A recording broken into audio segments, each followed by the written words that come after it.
It is Friday, December 1st, 2023. This is another edition of Football Today. You know that dude, Bobby Skinner from the Talking Giants world. I am Chris Rose. Producer Mikey is along for the ride as well. G-Men are on a bye week, right? Bye week, which means I can catch up on some things. We're going to the Kennedy Space Center this weekend, so really looking forward to that. And we'll talk about it in one game. I'm kind of going to change my football viewing for just this weekend only because of the game slate. So we're good. I think less echo. I added some pads to the studio. Yes. I got some pictures for the office. The Kenny Galladay touchdown. Oh, wonderful. So I got to get frames for those later. The iconic Trailer Park Boys Talking Giants. Big Lebowski, which is my ultimate watch movie on a plane film. Yes. So yeah, I'm excited for the off week. Okay, will you hang a jersey in that office? Do you have a Giants jersey? Yeah, I think I lost my Eli Manning jersey at a Bucs game drunk. But I have Strahan, Shockey, Andrew Thomas, Tiki, like we talked about the other day. A red Tiki one too. I love the Giants red jersey. So I was thinking about, but I think I was going to go more like Talking Giant stuff than a specific jersey. All right, we're going to get to Thursday night's game very quickly here, but I do have a question for you.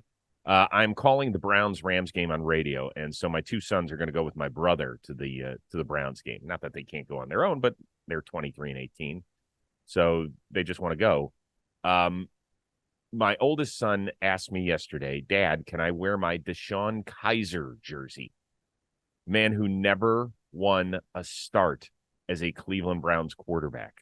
What should my answer be? Absolutely, yes. He's a part of history. Like those are the jerseys that I think prove your fandom more so than other jerseys, right? Like everybody's got, like, if I see someone in a Saquon jersey, I'm not even exactly sure you're a Giants fan. What would that be for the Browns? Like maybe Odell at the time, like, or I guess Myles Garrett can transcend that a little bit, or Chubb.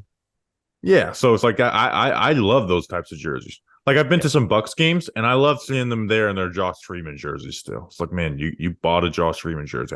That's a real fan right there. Yeah, but I remember the day he asked to buy a DeShone Kizer jersey. I was like, "Yo, man, slow your roll." He goes, "Dad, he's going to be our quarterback in the future." I was like, "Oh." That's why it's the best jersey of all time. Like he sold himself on DeShone Kizer. Interesting. Okay, we had a great game to kick off Week 13 on Thursday night. Dallas Cowboys, they come back, they beat the Seattle Seahawks in a game where there were 0 punts, but there were plenty of questionable calls by coaching staffs, by referees, but in the end, it was a ton of fun. And Dallas finally gets a win over a winning team, although the Seahawks, I guess, are no longer a winning team. They're just very 500 funny these days. Did Dallas show you enough to say, yeah, they are legit and can play with the biggest boys around? No, like that was going to be my question for you. It's like, does this game make you feel better or worse about them versus 49ers and the Eagles, right? Like we've established throughout this entire season, they are the number 3 team in the NFC. They clearly are, but I still I don't have that 49ers blowout still rings in my head, right? And then they just played a tight game with another team the 49ers blew out in the Seahawks last week. And you had 130 yards of penalties on both sides of this. That was rough. No, I hate to come on here and poo-poo them after that win, right? And Dak does look great, but I keep telling myself I'm not falling for this every single year with the Dallas Cowboys. Well, I think that you can look at it 2 ways. One is that Dallas is a ton of fun to watch, certainly offensively. There's no question about that. When they're humming like that, their games are super enjoyable. There's some star power over there. Some young guys like Ferguson are really making a name for themselves at this level. So that part is good, and I think the Cowboys should be applauded about it. But when you haven't made the NFC title game in basically 30 years, then the question marks will continue to be out there, and I think that's okay. In fact, I would say next Sunday night when they play host to the Philadelphia Eagles, Sunday Night Football on NBC, if they win that game, let's just play this game out. If they win that game, does the whole narrative around them shift, or is it strictly what happens in January in round 2 of the playoffs? If they beat the Eagles, even then, it's like they've kind of had their shot at the Eagles a bunch of times. I think it really does only matter for them what happens in January. I really Mhm. do, right? And you said offensive, like Jake Ferguson, I love that guy, right? He's like one of my favorite guys out of the draft the last couple of years. CeeDee Lamb is obviously amazing. Dak is playing some of the best ball of his career, if not the best ball of his career. The offensive line was protecting really well. But here's the issue. The Seahawks are a team that defensively doesn't really have much pass rush presence, right? One. Their corners are young and they got a lot of penalties yesterday, right? Like they had like what, maybe like 3 big pass interference calls on penalties. Yeah. So the Seahawks right now, it's like, okay, their offensive line isn't very good. So pressure Geno and cover DK because he likes to go to DK on Metcalf or go to DK on like those money downs. And they could not like get consistent like pressure, like ruin the game pressure on Geno, and they weren't able to cover DK Metcalf. So it's like, man, that was like your one job for this game, and you weren't able to do it really. It's pretty simple. When you're the Dallas Cowboys and a name brand like that, I'll see you in the middle of January. And that's how I'll judge you. We're not going to go back and look at the end of this season and say, man, wasn't that Thursday nighter against the Seahawks special? Because it's just not where we are with this team. And No, I always go ahead. it would be if it'd be like if this was the second year of like Dak in this offense and stuff. Right. Like, but it's again, it's like we've watched the same season 6 years in a row. Right. And that's where you want to be honest with you. I think that, you know, listen, when we work at NFL Network, they're like, you have to mention the Cowboys once every 8 minutes or something. For years, that would make me want to puke because I was like, they don't deserve to be talked about in that. Here they do. And to me, the only question is, listen, I think they're going to have to beat Philly and San Francisco. I don't know in what order on consecutive weeks in the divisional round and the NFC Championship to make the Super Bowl. And I don't think any team can do that. I just don't think it can happen. And so it will shock me. It'll surprise me. And I will look at this franchise in a different light if it happens. But I don't think that that's mean to say either. I just don't. Well, they are a show me team, right? Like we've shown us that you are clearly better than the other 13 teams in the NFC. But there's really nothing they could do besides beat the 49ers and Eagles to say, okay, you are better. You're ready to compete with those two teams. Like, and again, Dak looked really good in that Eagles game, but I still think that view the Eagles as a pretty solidly better team. That's a divisional matchup, and the 49ers don't like the idea that we could just throw that away because it's almost 2 months ago, that 49ers game. They dog walked them. They made them look silly, and that's still, if I see them play San Francisco next week, I'm picking San Francisco -7, minus whatever you give me. Right. Very quickly on Dak, who it's now 6 straight games where he's had multiple touchdown passes, 20 touchdowns total in that span. He is definitely playing the best of his career. I loved hearing Aaron Rodgers this week on McAfee, throw bouquets in his direction. I thought that was really cool from one legendary quarterback to a guy who is certainly carving his own niche. And I will say this, that we know about the quarterback position, that it gets too much credit when the team wins and too much blame. But that is especially true in Dallas. And if you look at the last 2 guys who have really been the starting quarterbacks over the last 2 decades there, it's Dak Prescott, it's Tony Romo. Like, to me, these are amazing success stories. Dak was a 4th-round pick. I know that there were some things that dropped him down from probably a 2nd-rounder to a 4th-rounder, but nonetheless, he was a 4th-round pick. And Tony Romo went undrafted out of Eastern Illinois. For people to say, oh, well, they were overrated, that's such bullshit. Like, get your head out of here. You know what? Enough with that stuff. These guys have played exceptionally well over the last 2 decades. Have they been the best quarterback in the league at times? No. Maybe with Dak this year because nobody else has really jumped up and grabbed that mantle this year. But I want to make that point that with Dallas quarterbacks, let's cut them a little bit of slack here for their play. They've both been really, really good. Oh yeah, Dak is a really good quarterback. It's like it's not a question of like we're not doing 2018 Dak versus Carson Wentz debates anymore. Like Dak's a really good quarterback. He's clearly top 10. And if you look at box score numbers, he probably has the best numbers for any quarterback this season. You could argue maybe CJ Stroud because he's putting up some more yards and has one less game. But yeah, I mean, Dak has great box score. Like if you had, okay, I know you put MVP on. Like, let's just ignore the fact that Tyreek Hill should be the MVP. If you're doing only a quarterback, who are you picking right now?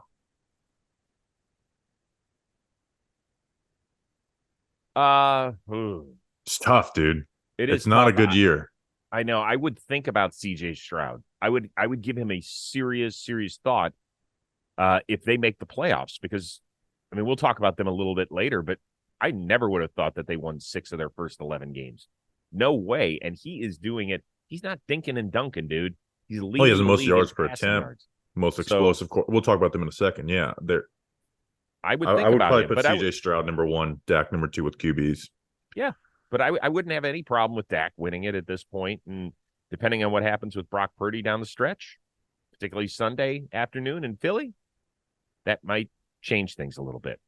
All right, let's move on to the Niners and Eagles. It's an NFC title game rematch. And despite the Eagles being at home and having a 2-game lead in the NFC over the Niners for the best record, they're a home dog. How much does that surprise you? It's a bit surprising, right? Like, even though I think the 49ers will probably win this game, it is still surprising, right? Like, they did score 21 points on them in the first half of that NFC Championship game. But you looked at that offense, they only averaged 3.8 yards per play, which is like, you remember how that game was just not close at all, but it really came down to the 49ers offense without Brock Purdy and then without Josh Johnson. And then you see, they got 7 first downs from penalties. I am surprised by this, right? And I'm so excited for like the individual matchups in this game too. I think this is game of the year. I'm so glad that they moved Seahawks Broncos into 1:00 so we could this is the sole focus. Yeah, well, I'll be calling the Browns game opposite this, so I will have it on. I'll have it on my phone, watching it while calling the Browns game, because I'll have to talk about it Sunday night on NFL Network. So to me, it was interesting because they asked Kyle Shanahan about the Niners being a road favorite, and he came out with the "listen, I don't look at that stuff. I don't even understand it" line. Don't know whether I believe that part or not, but he said, I don't get it. Like, I don't get it why we're the favorite on the road. And I think there's some people that certainly feel that way. But if you were to ask 100 NFL fans that watch the game fairly closely, how many of them currently think San Francisco is a better team than Philly?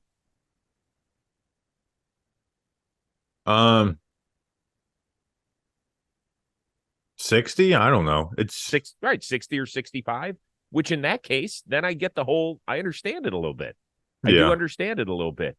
I think that I do think one thing Philly has going in its favor is the Niners think the only reason they lost last year was because of the quarterback situation and Purdy getting injured on the 3rd play of the game. May or may not be true, but if the Eagles believe that the Niners feel that, then that's something they can build on.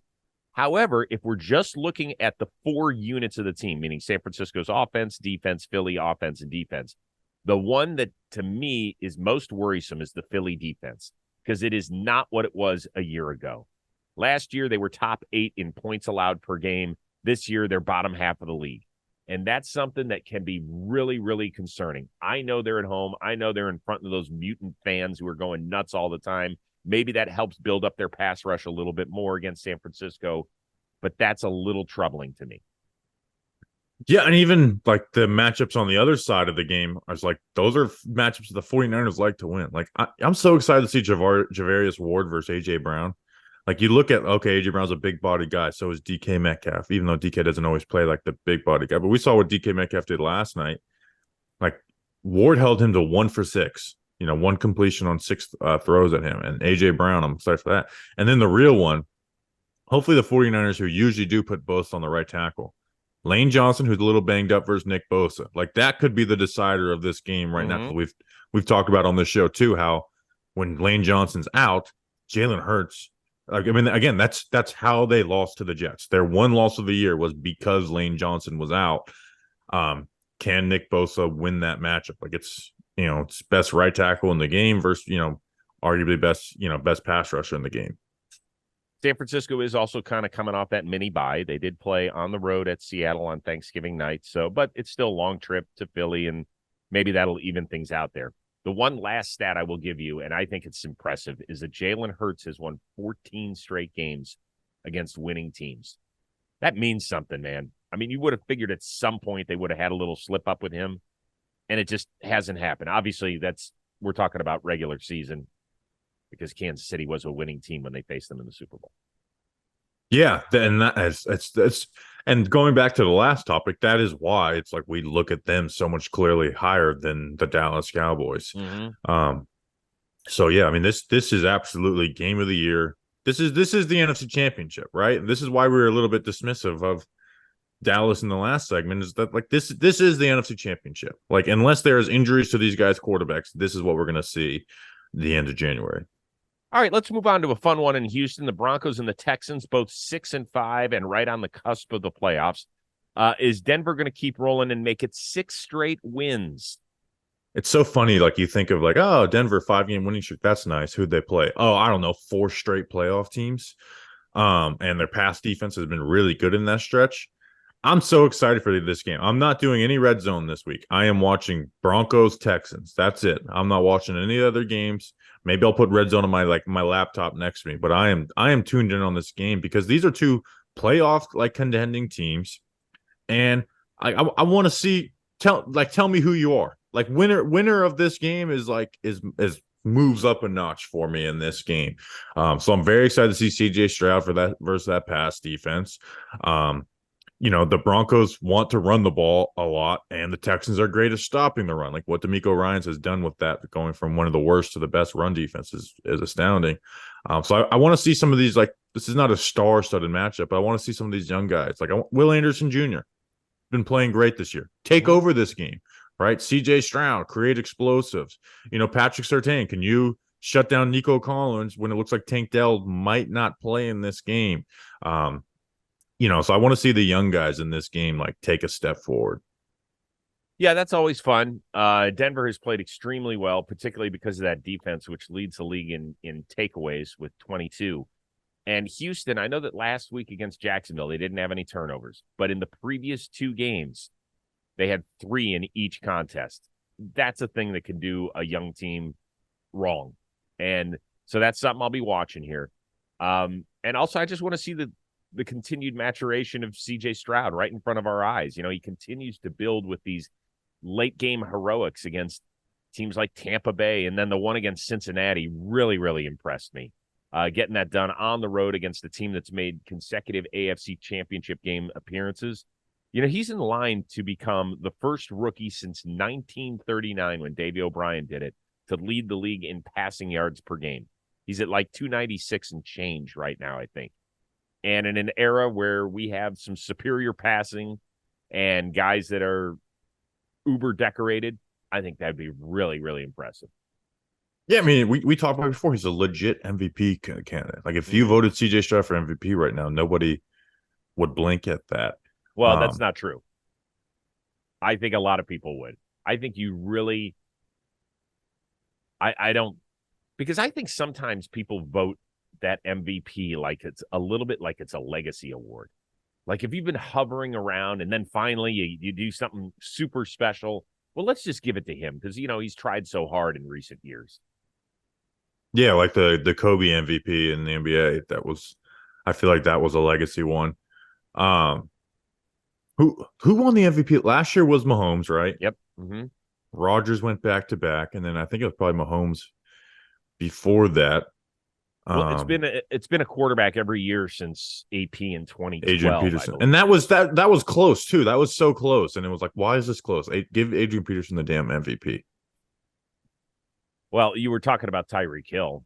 I think I want Tyreek Hill to be the MVP. I really do. Like, I feel like we need every 10 years to get someone who's not a quarterback. Just like, okay, you guys at least have a chance. Like, this is not a year where someone is far and away the top QB numbers. Tyreek Hill is having a record-setting year. Give Tyreek Hill the damn MVP. What do you think the Dolphins' record would be without Tyreek Hill? They're 8-3 right now. Well, Jalen Waddle's missed some games too. I don't know, probably like 5-6. Okay. What do you think the Texans' record would be if Davis Mills was still their quarterback? What's their record now? 6-5? 2-9? Yeah, maybe? 2-9. Probably 1-10. Maybe he'd eke one out. Pretty bad, right? Pretty bad. I don't know. But I feel like of course. Then let's just do the quarterback of the year award. We need to change it to most outstanding. Like our Talking Giants awards every year. We perfectly most outstanding player. Don't give me the value of like, well, technically Daniel Jones more value than Andrew Thomas. No, Yeah. Andrew Thomas most outstanding. Give it to him. Yeah, I'd be fine with that. But congratulations, you won most outstanding player. Like what? I don't understand. Yeah, but I think we can call it MVP because that's the name of it, and just vote as it most outstanding. Oh, okay. Oh, you're really doing some interesting things there. Okay. By the way, are you good with the Russ we're seeing? Like, so he's got 20 touchdowns, only 4 picks, but last week he threw for like 130 yards or something. And everybody's like, Russ, he's playing great football. And I sit there, I'm like, is he?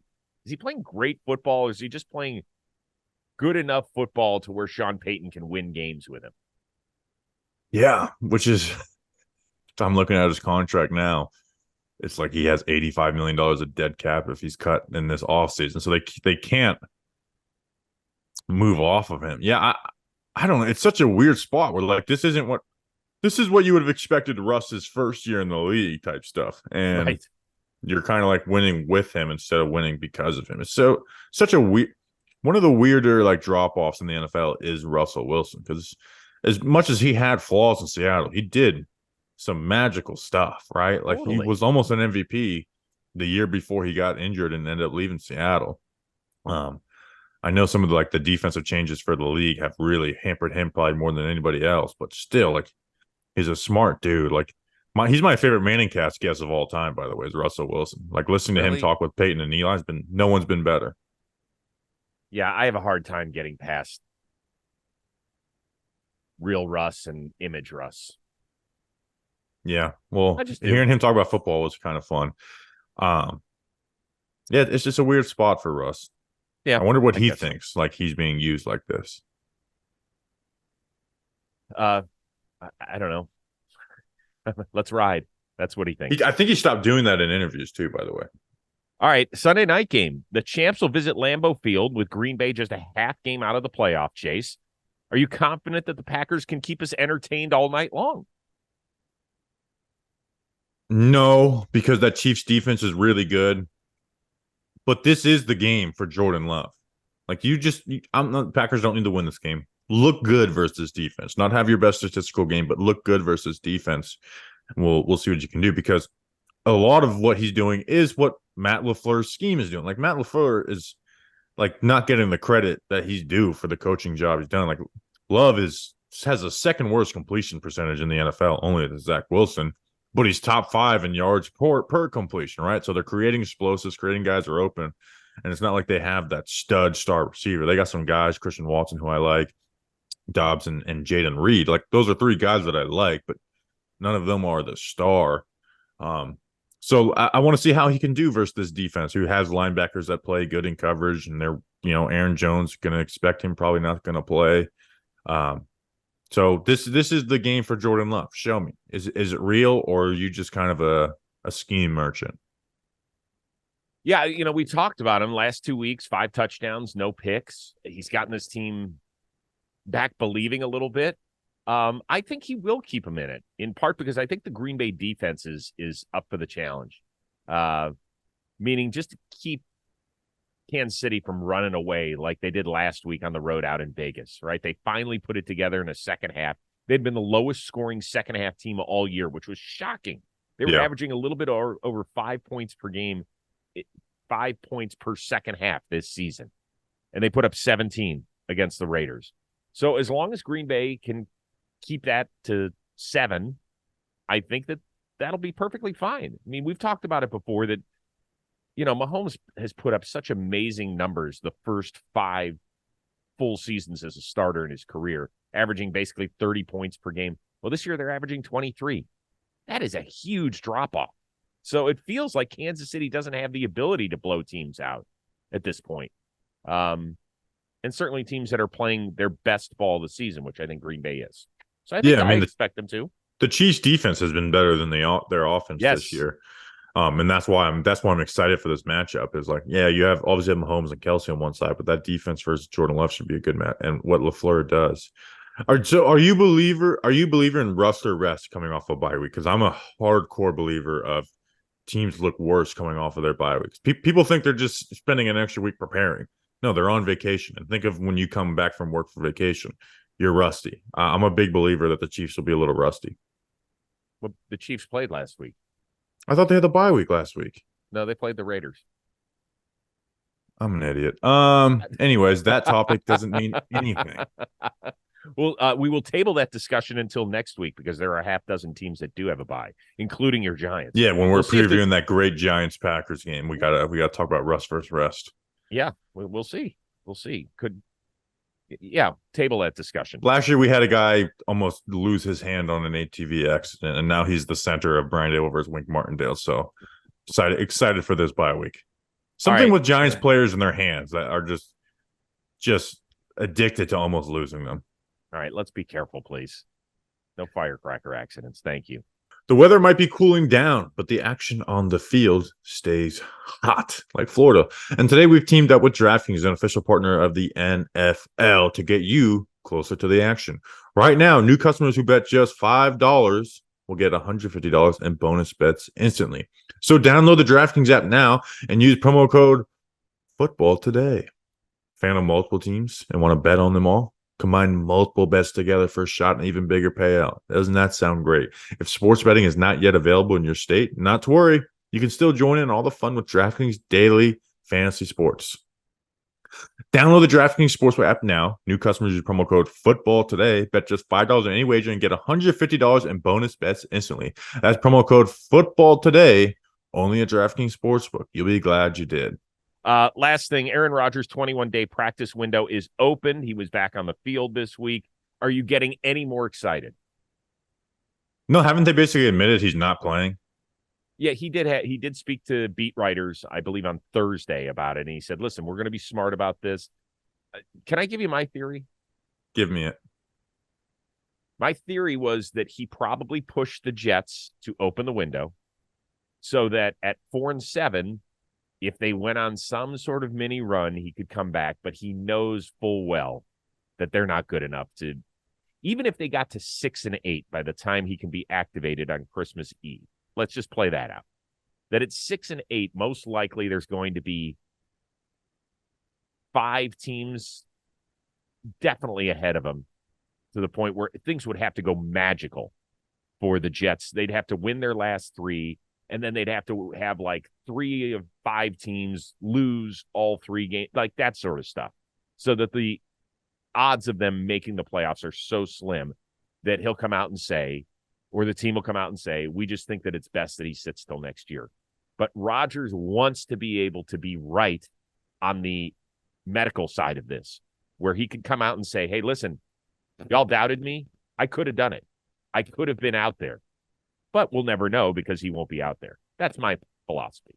I have no clue what to do with him. And again, we said it before. I'm getting very bored with the Rodgers stuff. And I think I get annoyed at sometimes how much he's gotten overhated. But with this is just like, he's like, when that 21-day window opens up, usually those players are actually practicing. He's not actually practicing. Like, he's just on the side throwing. Like, it definitely seems like a show. I don't know. I'm not going to speculate on motives and what exactly they're going to do, but it just seems like a show to me, and I'm bored with that show. Like, if he came back and play, I will eat all my words, or even thought there was a chance. I would call it miraculous. He proved everybody wrong. Yep. I don't care what injury. Like, then the theory goes, oh, well, he didn't tear his Achilles. I don't care what it was. He was supposed to be out for the season. Now he's back. This is amazing. He proved people wrong. But until that happens, I'm just not buying it. Yeah, same here. And I don't know. I'm not going to sit here and say, well, there was like 1 or 2 reporters that came out this week and said he definitely didn't tear his Achilles. I'm not going to make that statement. I don't know enough about medicine. Yeah, like people just saying that with for a fact. Like I think he did tear his Achilles, but I also don't think he's able to come back either. Right. I mean, that would be the thing. There's a difference between sitting there and throwing passes without shoulder pads on as opposed to being chased down by guys on Christmas Eve and then 4 days later, maybe Myles Garrett coming after you. Like, yeah, show me that you can do that. And here's my proof that it is all a show. Rodgers is like, if he can throw on any day of the week, right? Why does he choose Sunday mornings when the press is all in the stadium, and you got ESPN NFL Countdown and Fox Sunday Kick. Like, and if the NFL, like, why does he do it on? Like, it's a show to me.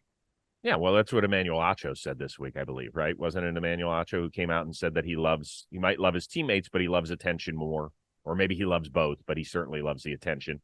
And yeah, I mean, I don't mind it. I think he's struggling with the fact that when he's not playing, he's not going to get the attention that he always like. I was so excited for the Jets this year, whether they did great or plundered. Like, it's not a knock on Aaron Rodgers, but it's just you're a football player, which is, again, is very sobering for some players, when things start to dwindle down. But like, that's what people really care about, is you playing football. Absolutely. But he does think maybe he's right to think this way, that he is more than that, right? How many football players have been a Jeopardy host candidate? Not many that I can remember. I do remember that Ralph Panershka, former kicker for the Chargers, did host Wheel of Fortune for 1 year in the 80s. Go look that one up. And I do know that Aaron Rodgers has openly questioned Dr. Fauci. I mean, we're not here to discuss that stuff, but he doesn't mind putting himself out there for all of this stuff. And by the way, if you're going to put yourself out there, it just leaves you more susceptible to taking shots for more than just misreading a defense or throwing into triple coverage. Like, that's what we care about. That's why we have grown to love or not love you. And yeah, I mean, he's essentially become politics. Like, half people hate him, half people love him. And so like when he lost, like the day they lost to the 49ers in the playoff game, the Packers, like, Twitter was so lame that night, being like, I can't even remember what the jokes were, but I think everybody made the same exact, like, vaccine jokes. Like, okay, one person can make it. Now you guys are all copying and pasting. But again, play. I was so excited for this Jets season. I really was. They were the talk of the NFL, but with him out, they aren't that, and he's not that. All right, listen, go enjoy your bye week and your NFL viewing. I will see you, I guess, on Monday. We'll do this again, right? Monday. Yeah, we got to talk about game of the year: 49ers, Eagles, Texans, Broncos, and we're coming with some takes on those teams. What's like the fourth game we would talk about this week? This week, you got Patriots, Chargers. No. Saints, Lions. That's maybe Falcons, Jets. I don't know. We'll see. There's always some sort of magic out there that makes it fun. Hey, Panthers coming off of firing interim head coaches. I always pick the interim head coach. It's a fact. You're right. Go Chris Tabor. There you go, Chris Tabor. Let's have yourself a day. All right, listen, man, have a good weekend. Always fun. Everybody continue to consume the content from the Talking Giants world. For our outstanding producer, Mikey, I am Chris Rose. We will see you Monday on Football Today.